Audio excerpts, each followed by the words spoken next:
On the night her husband was buried, Laura received a message from his phone. Not a call. Not a mistake. A message. 3 words that made her blood run cold. I am alive. Laura didn't scream. She didn't move. She just sat there, staring at the screen, her hands trembling, her breath uneven. Because just hours ago, she had stood beside his coffin. She had watched them lower it into the ground. She had cried until her chest burned. So how could a dead man text her? First she thought it was cruel. Some kind of sick joke. But then another message came in. Don't trust anyone in this house. Laura slowly lifted her head. Her eyes moved across the living room, where her in-laws sat in silence.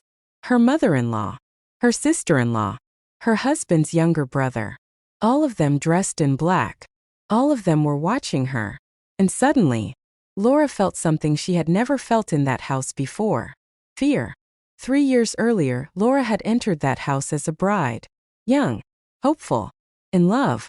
She believed she had married into a family. But what she entered was something else. From the very first day, her mother-in-law made one thing clear. You may be my son's wife, but you are not my daughter. Laura smiled through it. She endured the cold looks, the silence at dinner, the whispers behind closed doors, because she loved her husband, William. And William was everything she thought she needed. Kind, protective, gentle. At least, that's what she believed. Until things started to change. It began with small things. William L. coming home late, avoiding conversations, locking his phone. Then came the arguments. Short, sharp, unfinished. And every time Laura tried to ask what was wrong, he would say the same thing. You worry too much. But she knew. Something was wrong. Something deeper than stress. Something hidden. And then one night, everything shifted. It was raining heavily. The kind of rain that made the world feel smaller. William I had left the house without explanation. Hours passed. Then her phone rang. Unknown number. She hesitated, then answered. A voice spoke. Cold. Official. There's been an accident. Laura's heart dropped. Her legs weakened. She couldn't even remember how she got to the hospital. All she remembered was the silence. Doctors. Nurses. Faces she didn't recognize. And then, a body covered in white. They told her it was William. They told her he didn't survive. And just like that, her world ended. The funeral was quick. Too quick. No questions. No explanations. Just quiet arrangements handled mostly by his family. Laura noticed things. Small things. Strange things. Like how his mother never cried. Not once. Like how his brother avoided eye contact. Like how nobody let her see his face properly. But grief has a way of silencing doubt. So she buried her questions, along with her husband. Now, sitting in that same house, holding her phone, reading those messages, everything came rushing back. Another message appeared. This wasn't an accident. Amara's breath caught. Her fingers tightened around the phone. She wanted to ask questions. She wanted to reply, but fear held her still. Then, her mother-in-law spoke.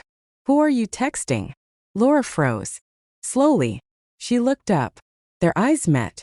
Sharp, suspicious, watching, waiting. Laura forced a small smile. No one.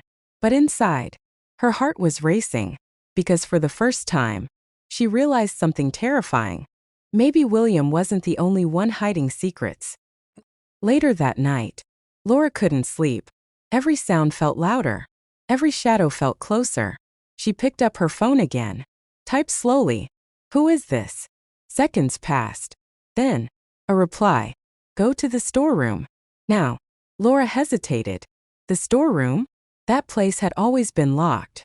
No one was allowed in. Not even her. Her chest tightened. This was insane. Dangerous.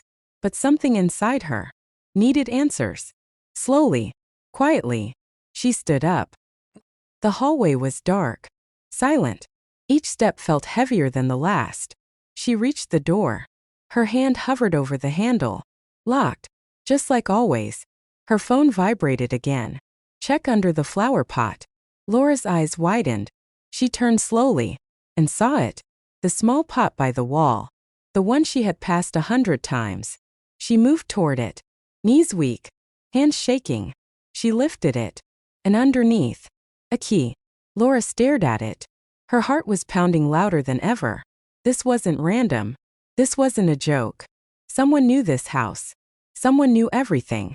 Slowly, she picked up the key, walked back to the door, and inserted it. The lock clicked. She pushed the door open. Then her phone lit up one last time. Whatever you do, don't scream. Laura stepped inside, and what she saw made her drop her phone. If you were in Amar's position, would you have opened that door? Or would you have walked away? Tell me in the comments.